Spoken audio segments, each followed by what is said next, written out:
Good afternoon, everyone, and welcome to Meadow Creek Farms. This is a new farm I just bought. It's about 100 acres. And starting off by giving you guys a quick tour of what's around here. Right in front of me, as you can see, is a nice bean field. Out of this 100 acres, about 7 acres down here is good bottom ground.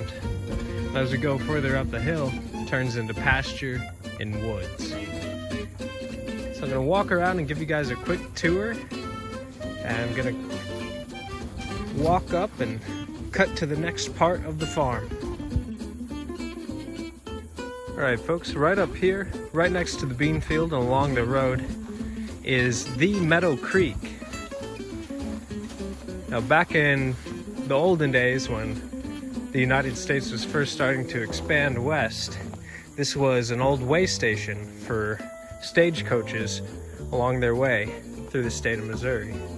And right now, as you can see, the creek is dried up a bit. It's a hot summer. So hopefully, come spring, there'll be a lot of rain to help fill that up and make it flow again.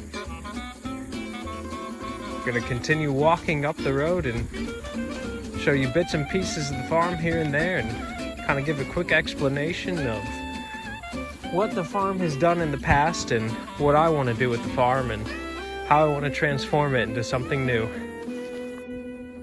Here's a quick look at probably my favorite part of the farm. Not really a productive part of the farm, but it sure is a fun part. We got a nice big lake here bordering the road and the woods right there. The lake is huge, it's stocked with fish, and it's a great time. And it sure is a lot of fun to come down here in the morning and the afternoons and drink some coffee and catch a fish or two. Continuing up the road here, we start getting into the fields of the farm, the pasture that's here.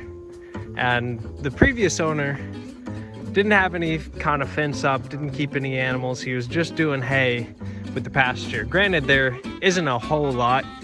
That's something that hopefully I can change. Out of the 100 acres, about 66 of that is wooded. And about 7 of that, like I said earlier, was the bottom ground. So do the math there. It's roughly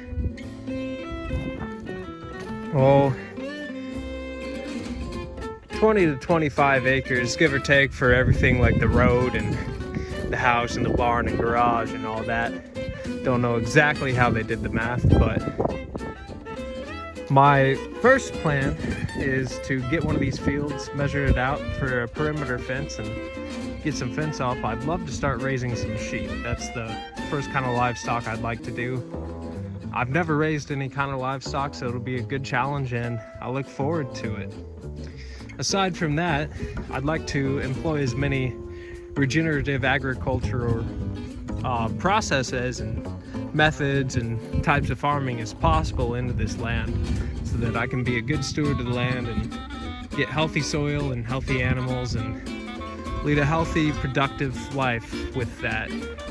So there's a few spots eventually I'll get around to showing you guys of kind of how I want to transform it and integrating oak savanna and with orchard and fields and multi-species grazing, row cropping, and things like that I'll get you all acquainted with and hopefully be able to progress on this journey of the farm. I would like to run it kind of like a homestead. Although it's not quite a homestead, the farm is a little bit well established, as you've already seen. As I get farther up the road here, I'll show you the barn and the garden and all that. So I'm not going into this, with nothing. So it is a farm, but I'd like to run it more like a homestead. I do have another job. I'm a merchant mariner. I work out on ships. So I'm gone for parts of the year and back home for parts of the year. So this won't be my primary source of income, which is fine, but I would like it to be my primary source of food. I'd like to keep bees, I'd like to do a big orchard. I'd like to have grapes and animals and all kinds of things that'll make me live happy and healthy and be good for the land and good for the soil, as opposed to monoculture agriculture and, you know, using massive amounts of fertilizer, huge cattle yards, pig yards that, you know, result in a lot of diseases and really detracts from the nutritional value of the food that we're eating and the quality of the food that we're eating.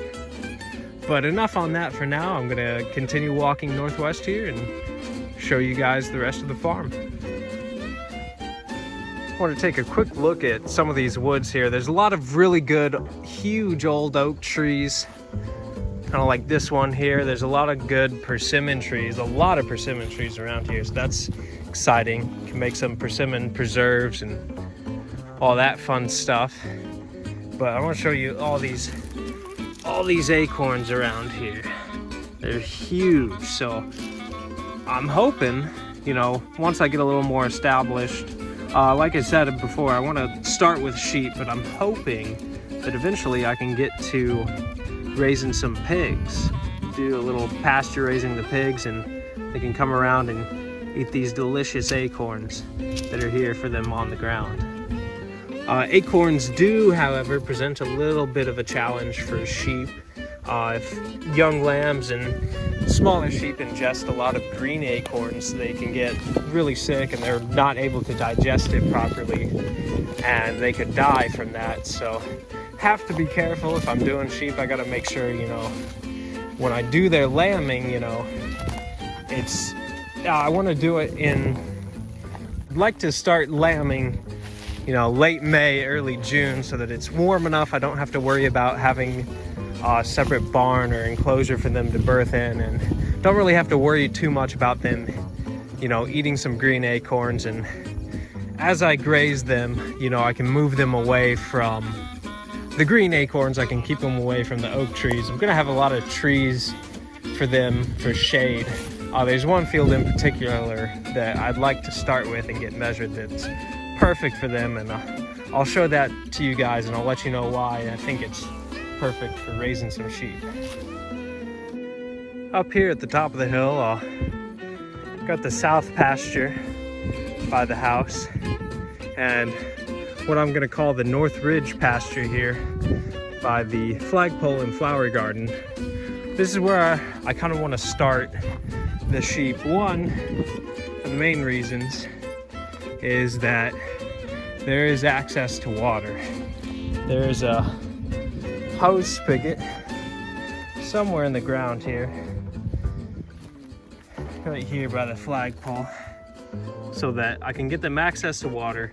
There's electricity, so in the winter time, you know, if they're not getting enough water from what they forage, they have water out there for them that'll be heated and not frozen. And there's a lot of good trees out there that'll provide them shade. It's close to the house. I'm not gonna get too much into the house because, you know, it's not part of the homestead. It's not part of the farm. It is, but, you know, I would like to keep that part of my life private. But I'll be able to look out and see the sheep from my bedroom, and in the mornings when I'm having my coffee, I can see them. It's got some nice, easy rolling hills that they can walk up and down on. A lot of shade down there, and I want to get this measured out and, you know, evaluate different types of fence I'm gonna buy, and, you know, hopefully before the winter comes, so late September right now, get some fence posts up. I at least want to get the posts up, you know, just some steel T-posts before I go back out to sea. I'm going out to sea in the winter, so I'd like to get that done before then. But I'll keep walking back and I'll show you guys the back half of the property where the garden and the workshop are. Alrighty, gonna try to keep this part of the video short. I'm a little out of breath from walking up that hill, but just want to quickly show you guys we got a nice lean-to here that we're just keeping some kayaks in. We got the machine shop, some nice walnut trees here. This huge, beautiful catalpa tree. The thing is ancient. Got some of our chickens over here. Got some cantaloupe on the ground for them. They're liking that. But this back of part of the property, the previous owners have a small orchard here. Some of the trees haven't bore any fruit yet, and as you can see, one of them's dead. But he's got a couple of apple trees, a couple of old pear trees, and a huge garden right here. I mean, their garden is larger than the machine shop over here. It's crazy how big this thing is. I want to get a square footage of it for you guys. But they got electric fence around it to keep the deer out. Got a lot of tomatoes still here. I mean, the thing is just massive. Back that way is the neighbor's property, so I won't walk too far back out there, but back here has a lot of potential too. Debating whether or not, you know, I want to keep this as orchard or, you know, make it into pasture. Like I mentioned earlier, I'm not that experienced with animals, so maybe I'll like it, maybe I won't. I just want to start small with that one field and see where to go from there before I turn any other part of the property into pasture.